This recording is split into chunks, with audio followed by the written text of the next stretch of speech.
The Botswana Congress Party held its national conference this past long weekend where interesting resolutions were made by party delegates, and these including the expulsion of 5 MPs who defied a party decision by attending a UDC parliamentary caucus which had voted to oust MP Dumelang Saleshando from the position of Leader of Opposition in the National Assembly. To discuss this and other resolutions taken at the party's conference in Mahalape, we are joined by a party SG, Honorable who's also the MP for Maun East. Good evening. My name is Bates Imane, and Honorable, take us through what happened at the conference in Mahalape. The delegates were brutal in their resolution to expel these 5 MPs. Good evening, Bay. Good evening, viewers. Well, I wouldn't say they were brutal, but I think they took a number of issues into consideration and came to that conclusion. It must be noted that the conference is the highest decision-making body in the party, and therefore their decision binds.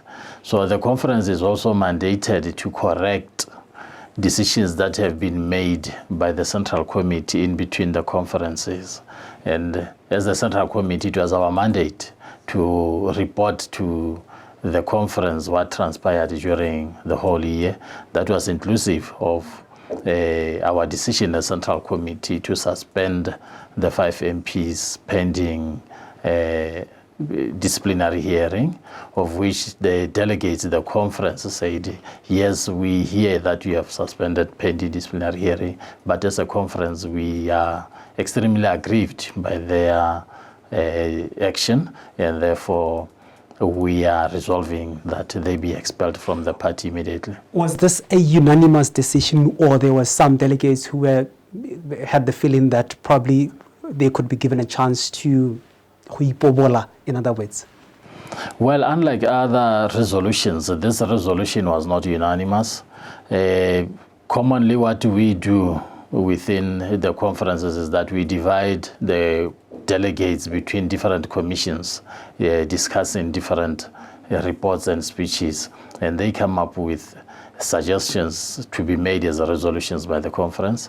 2 commissions went for dismissal, and 1 commission was of the view that they have to go through the disciplinary hearing. So it was not a unanimous decision.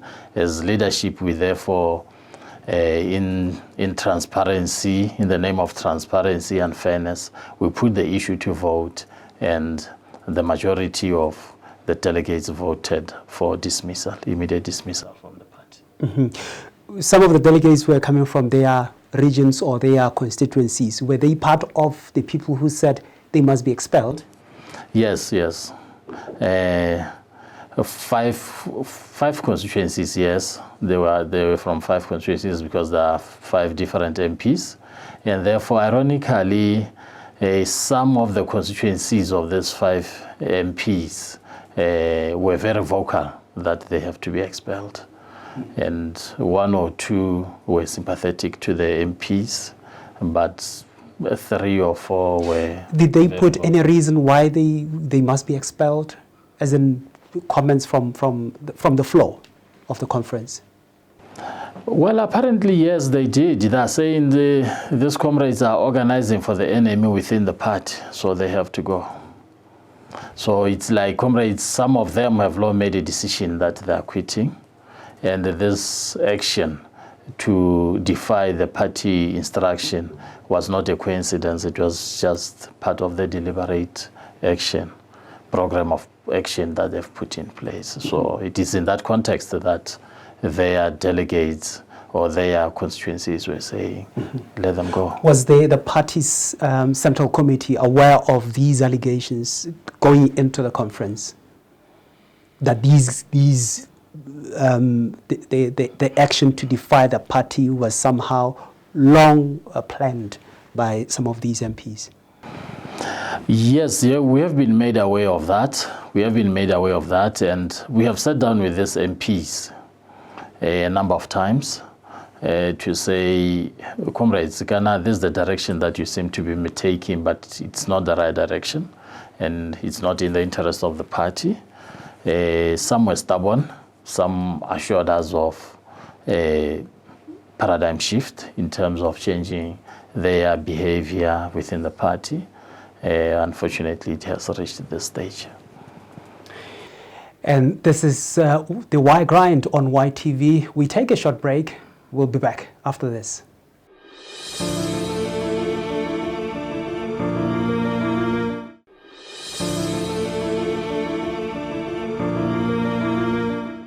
Welcome back. This is the Ygrind on YTV, and we are still with Honorable Kgoreteseke Kgonegile, who's the Botswana Congress Party Secretary General, and we are looking at the post-conference resolution taken by the party at the just ended national conference in Mahalape. Honorable, just before the holidays, there was a picture that was trending on social media of your president, Honorable Dumela Salashando, and the UDC president, Advocate Dumela Boko. Apparently, there was a meeting. Do you know any of that meeting? What was discussed? Yes, we have been briefed about the meeting by the president. Well, even during wars, there are people who, behind the scenes, try to have peace, to end the wars. Ukraine, Russia, typical of that. Turkey is trying to have peace. So definitely, even in political scenarios, there will always be other people who are willing, to mediate for peace and for progress.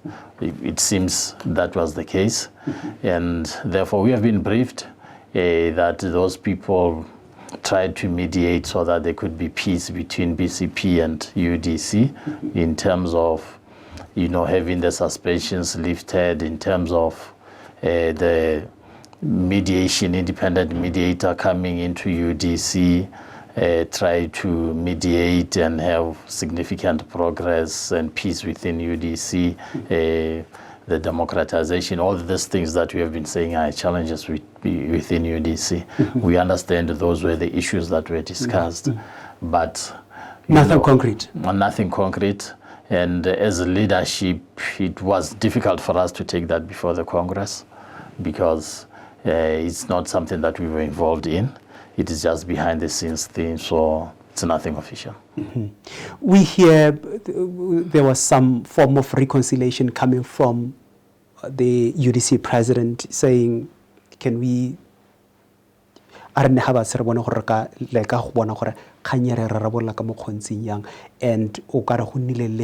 some form of compromise.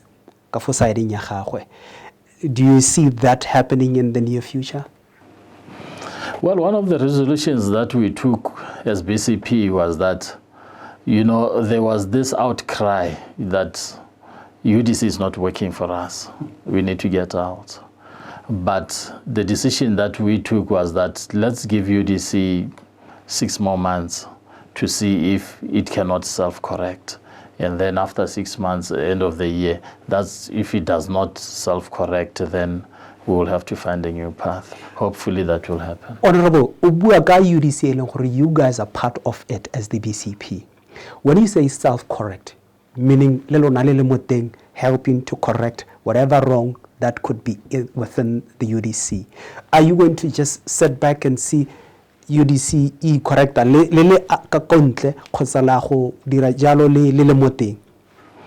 the moment, BCP is still part of UDC. Yes. But there is an issue of suspensions of our representatives within UDC. One wonders how we are going to go about it. One wonders how UDC is going to go about it, because UDC is not going to dictate to us to substitute our representatives within. On the other hand, it's only you and your president, not the party, not the party itself.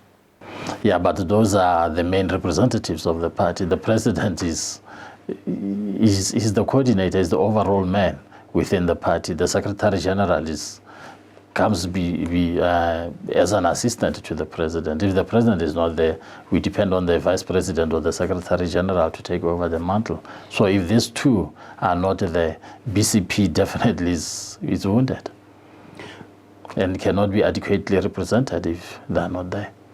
Not that they are the best that we have, but the portfolios, mandates. But you have the vice president, you have the deputy SG who can do as much work as you guys. Well, unfortunately, in politics, it doesn't work that way. Even in the corporate world, everywhere, it doesn't work that way. If you have a president, you have a president, and he has the full mandate. The vice president does not have the full mandate. The deputy secretary general does not have the full mandate. But the vice president is the second in command. Yes, there are certain issues that the vice president cannot make a decision on, just like Honorable Tsohani and Honorable Masisi. When Honorable Tsohani is acting, he knows his limitations. Mm-hmm. We saw your president appearing at the National Congress of the Alliance for Progressives in Francistown, where he was welcomed with a rapturous welcome. What was discussed at that his speech to the AP Congress?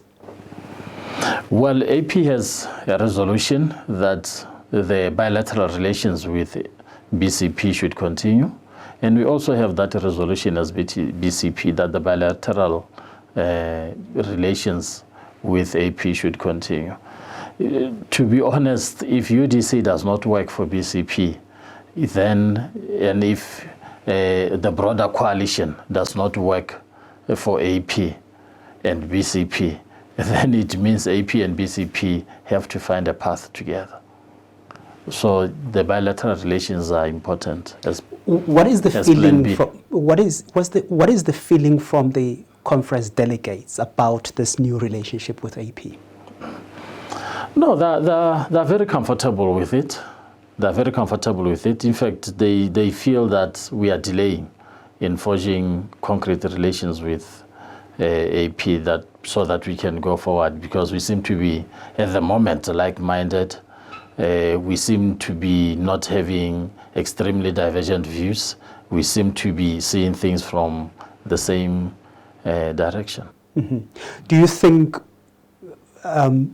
probably your relations with AP is somehow causing tension between you and the UDC? I don't see a reason why it should cause tension when the relationship between BNF and BPF is not causing any tension. Why should the relationship between BCP and AP cause tension when the relationship between BPF and BNF is not causing tension? But bilateral relations outside UDC are just fine. You know, hara malokote are contracting partners of UDC contracting partners. They're not prisoners of UDC. They have their lives. They're still independent parties who have their lives, who have their programs of actions, who have their policies, who have their agendas independently from the UDC. UDC is a minimum program, and that program of coalition politics is just a program of, you know, canvassing votes so that we can win as a coalition. Mm-hmm. But we have not merged the parties. Mm-hmm. So it cannot be wrong for BCP to have bilateral relations outside UDC. But there's a feeling, or you'd correct me if I'm wrong, the UDC constitution says it only contracting parties, other parties by that are outside the UDC. Only the UDC can have that relations with those parties. Yeah, I think we are misunderstanding, misinterpreting. We don't understand that particular clause, the spirit behind it. The spirit behind that particular clause, it's all about elections, where you cannot be a part of UDC, have an election pact, election agreement within UDC and have another election agreement outside UDC. But outside the elections, in terms of campaigning together, in terms of having rallies together, in terms of having shared vision, shared programs, activities and policies together, it's still fine. But when it comes to elections, that is where the clause comes in. And after the break, we continue with the post-conference of the BCP. Stay tuned.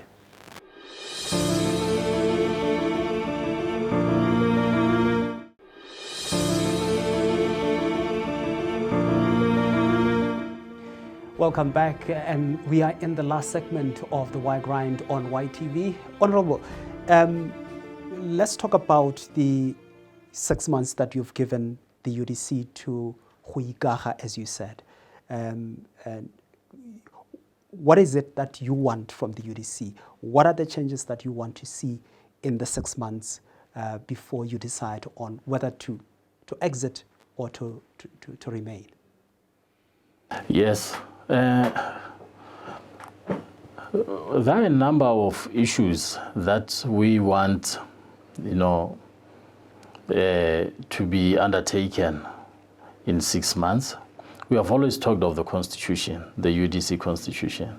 At the moment, the UDC is operating under the transition clause. The UDC must go back to its 2012 Constitution, operate under that Constitution, or we need to fasten the registration of the Constitution that we agreed upon, Kodi Tsupo. Secondly, we're calling for democratization of the UDC. We're calling for the Congress.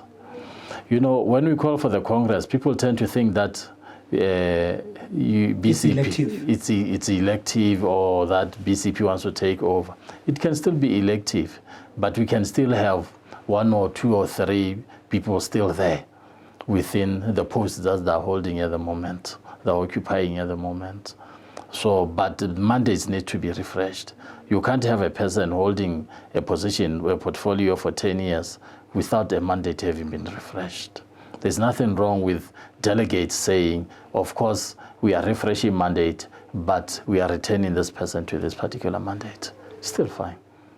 And then there's an issue, the way we operate as UDC, whereby decisions are just made somewhere and we are not involved in those decisions. We just see decisions being said on media or on social media without our input. And we are expected to implement those decisions. Who's this decision? Is it the UDC president or who? Well, I cannot say because we are not involved. So I don't know, we don't know who takes those decisions. Of course, the president has executive powers. That is correct. But he also has his co-leaders. And whatever decision that he makes, his co-leaders must know about the decision before it goes to the media. And he must, by all means, try, unless it's an emergency. If it's not an emergency, then others need to be involved in the decision making. So you're not consulted as contracting partners? No, not at all. Not at all. And then there's an element of reviewing our 2019 election performance as the UDC. It's 2022, 3 years down the line. We are still not evaluated our performance in terms of where we were strong, where we were weak, in terms of actions, in terms of strategy. So we need to do that. Is this a one-man show where the UDC president is just doing as he pleases with the organization? I wouldn't say so. I wouldn't say so. I mean, we are 12 in the NAC, and therefore, quite often, 4 of us, which is one party, BCP, quite often we have agenda items that we bring on board to say, let's deal with this particular issue. There will be an agreement within the meeting, within the NEC, that this particular issue would be dealt with in this particular manner, but implementation will be halted by the other 2 parties. So it's a matter of saying it's not a one-man show, but decisions are made, but they'll be halted by BNF and BPP. So you've become frustrated as the BCP within the coalition? Yeah, because there seems to be, another agreements beyond the agreements.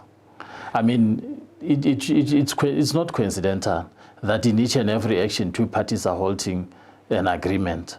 It would be coincidental if in this particular time it is BPP, in that next time it is BNF, next time is this. But when them all the time, so it's not coincidental. It's deliberate. Are you suggesting they are probably meeting elsewhere before you guys meet as the whole contracting partners? In politics, normally, if you want your position taken, you caucus, and those kind of caucuses, they do happen in politics, yes. Mm-hmm. Have you tried to caucus with the BNF outside the BPP or with the other party without the BNF? We have our own internal issues in terms of who you can caucus with and who you can't caucus with. Mm-hmm. Going forward, there's the Mosela Wapula by-elections in Francistown. What is going to happen? I believe you've now cemented your relationship with the AP. What is going to happen? Don't you think these are the things di heletsa di tsobera ba bangwe maikutlo a gore ke ba lela ba bona ba setse ba tsamaya le bo mang gore re ba tlogele batho ba tsamaye? It is on record that UDC has said the word ke ya BCP, and therefore I don't see gore bothata jwa your AP ke eng ha e thusa BCP mo wa di le gore it has been announced gore ke ya yona. You've decided to go it alone. I'm not sure we have decided to go it alone. The word has been announced to us, Rona. We couldn't stand the logo ya UDC because our chief campaigners have been suspended. Who will campaign for us? I'm saying you've decided to go it alone by announcing that you'd go with your own colors, not with the UDC colors. Yes. And they then, shortly after that, they announced a candidate because you wouldn't want to go with the royal blue. We couldn't go with the royal blue because our chief campaigners have been suspended. How do we expect our president and secretary general to coordinate Mosala Wapula when they're supposed to coordinate Mosala Wapula? And they are suspended. If we are to go to UDC activity, we'll be violating the terms and conditions of the suspension. So BCP decided their chief campaigners are not going to violate the terms and conditions of their suspension, but they will be campaigning for the party in Mosala Wapula. But it doesn't augur well for a united opposition going into 2024. These are the issues that we'd say they need to be resolved in 6 months. 6 months in politics, it's a very short time, Mr. Konehile. We are going to elections in 2024. Decisions need to be made. Actions need to be taken. What is going to happen in December or just after December? It's either UDC is functional, not only in our interest as BCP, but in the interest of all the three of us. Hopefully, we are going back to the broader coalition talks, whereby UDC is not dictating to other parties that join us or nothing, where they will recognize that other parties also, they have a right to their existence. And their right to their existence does not only mean surviving within the political space, it's at the top, but also their functioning. And maybe we could have an arrangement of broader opposition politics or agenda as we had during the by-elections. If the status quo remain, you are leaving. If the status quo remain, we need to chart a new path. And the new path is the AP? Time will tell. Honorable Konehile, the Botswana Congress Party Secretary General, and who is also the MP for Maung East, Relebogile Thata, Honorable, and we wish you all of the best. Raleboga, thank you viewers for giving us time to listen to us. Until next time, good night.